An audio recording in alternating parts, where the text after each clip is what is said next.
So if you're one of them who fear to communicate in English, you are not alone. So this video is for you. So I know almost there's so many of you who cannot talk smoothly, polished English. Is that something to get nervous about or to fear about? No. First of all, there is a myth among everybody is that English is a measurement of knowledge. Please, it's not. So English is just a widely spoken language and is accepted all over. Like people understand English more than like Hindi and more than Spanish, French, any other language. In India as well as other countries, you will find that English is something which is like widely spread. So it does not mean that if you don't know to talk in English, your communication skills are poor, your like knowledge is less.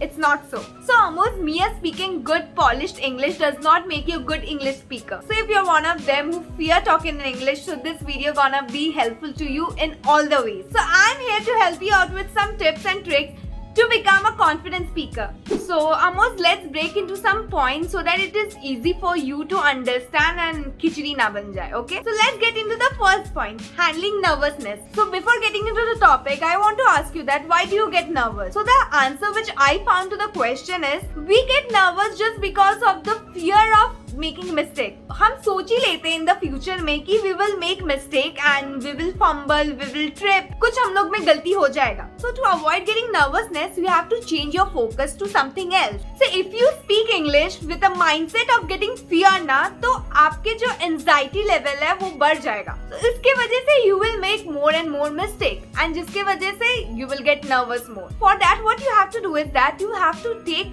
a long breath and you have to exhale it out like slowly.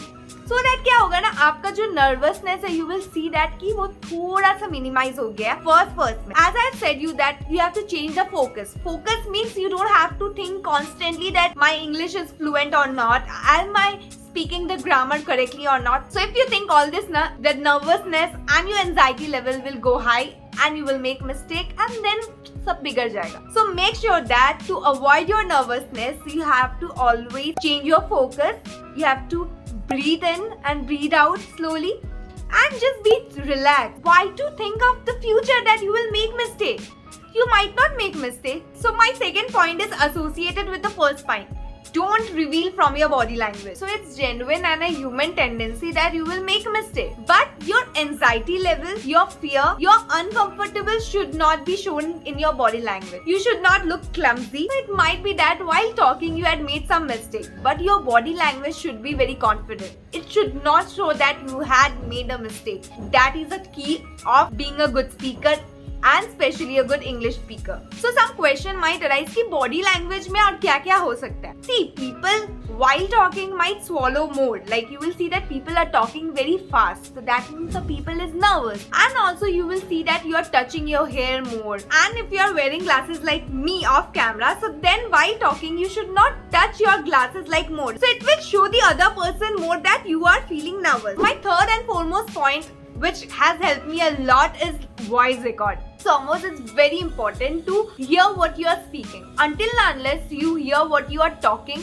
so you won't be like able to know where the mistakes you are making. So if you tell your friend to judge your communication skill every day, it's common that they won't.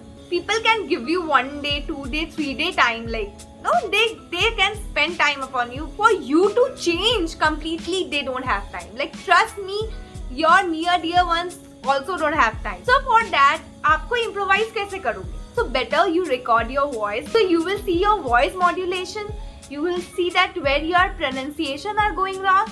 You will able to like hear it again and again. First time में आपको पता ना चले कि आप क्या mistake किए हो. Might be the second time when you are hearing it, you will understand कि this place I have done the mistake. It might skip like first time में वो skip हो सकता है, but second time में you will again like catch hold of the mistake that you have done it. In the process, you will see that you will improvise better. So in between, I will give you a small task and you have to promise that you will complete it. So for 10 days, you have to randomly speak in English, like kuch bhi. If you want to introduce yourself, you can say that things. Or if you have like something to like speak out and you have any secret, so you can speak those. Then you listen what you are like you have said repeatedly. You have to listen the same recording for 2 to 3 times, and then you will see that the mistakes you have made, and then the second time you will not make the same mistake. So gradually you will see now that you have improved, and also there's nobody to judge except you. So you are into a win-win situation. So this thing you can do it now. For 10 days you try this like task. Please comment down below if this has helped you out in any way. Everything comes with a practice and a consistency. Without practice and consistency, nothing you can achieve. If people say that without these two things you can conquer, no. So my next tip is take the first chance. Taking the first move means whenever you are getting a chance to speak in English, or like whenever you are getting an opportunity to talk, communicate, you don't take a step back. Always take that first move so that your confidence level will rise and your nervousness level will go down. The more you fear now, the more you understand that you are not able to like communicate, your anxiety levels are going high, your fearing, your nervousness, everything goes high. So I will give you an example. Like I work in an MNC, so I have to attend so many Zoom calls, and there's so many calls to attend. So there are some calls like somebody is explaining something, and after that we had to speak. So I have seen 98% have doubt, but they won't ask. It's just because that they fear speaking out. So why do you think that those people who are not seeing you, like they are behind the like camera, is judging you? So almost for today itna hi rehne do. If you are interested in such videos, don't forget to hit the like button, and also do share and subscribe my channel. Until next time, bye, take care.